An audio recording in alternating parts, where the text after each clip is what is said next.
What's going on? This is Matthew Daniels here with Scientium Verarum. Today I want to talk to you a little bit about what's going on with Iran.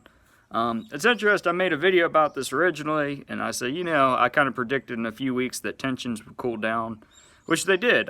There for a little bit, it kind of dropped out of the public. CNN, Fox, all the mainstream media, if you will, weren't talking about it as much. It was kind of more in the background, you know what I mean? That changed last night. I guess 2 oil tankers were attacked in the Gulf, and with that being said, tensions have rapidly increased. Also, in addition, I guess the U.S. claims that they have intelligence. They have an actual video of Iranians removing a limpet mine from a merchant vessel, I believe another oil tanker. And let's see here, what else? I believe also that another oil tanker was potentially, they found a mine or something like that. I may be mixing up those 2 stories, but the point is, with all that said, the tensions in that region have definitely increased significantly with both the United States as well as Iran. It's tough to say. The Gulf is extremely dynamic, and there's quite a few regimes and countries, various governments in there that would love nothing more than to see a large-scale American intervention to remove Iran. You got like the Saudis, for example, that would like to see that the major supporter of Shia Islam, as well as different Shia groups all throughout that area. The Saudis would like nothing more for the United States to go in and just remove that, and that way that they could basically spread their Sunni influence all over that region, which is one of their main goals. They're constantly in a battle, Iran as well as Saudi Arabia, back and forth between Shia and Sunni. So that's one group. You have also like the United Arab Emirates. They're kind of in that same camp as Saudi Arabia as far as wanting that major Shia bulwark removed.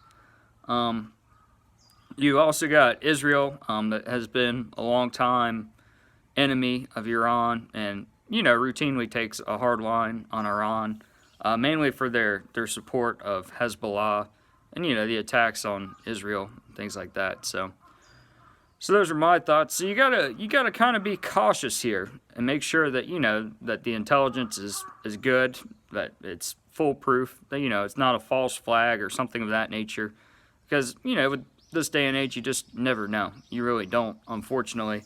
You look at Vietnam and the conflict there with the Gulf of Tonkin incident, and basically that was used as an excuse for military intervention in Vietnam. As well as with Iraq, of course, you've got the whole issue of weapons of mass destruction that was proven to be false intelligence as well. So basically, if the United States is looking for an excuse to go to war, more often than not, they kind of find one. Whether it be true or not, that's up to debate, but they find a way to get in there.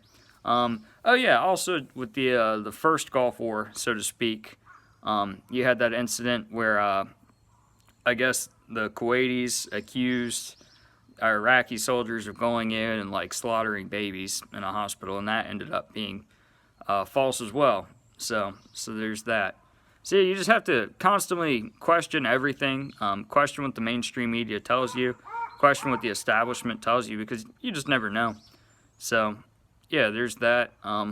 That's just kind of my philosophy. I always kind of try and look at every angle when it comes to American foreign policy. And, so that's basically my thoughts on the situation. We'll have to see what happens next. It's interesting because in the past there was this thing called Operation Praying Mantis. It was between the Iran-Iraq war. Basically, it's my understanding the Iranians started targeting Kuwaiti oil as well in the Gulf, and then Kuwait asked the United States to basically if they could ship their oil with American flags, and the United States agreed to that and started, I guess, providing convoys as well to the Kuwaitis. So that's kind of interesting. And then the Iranians sank, I believe, a few Kuwaiti ships that were American flagged. Trying to think what else. I think the Iranians, that's right, they initially attacked a U.S. frigate as well. Or no, a mine, an Iranian mine hit a U.S. frigate. I can't remember the name of the frigate off the top of my mind.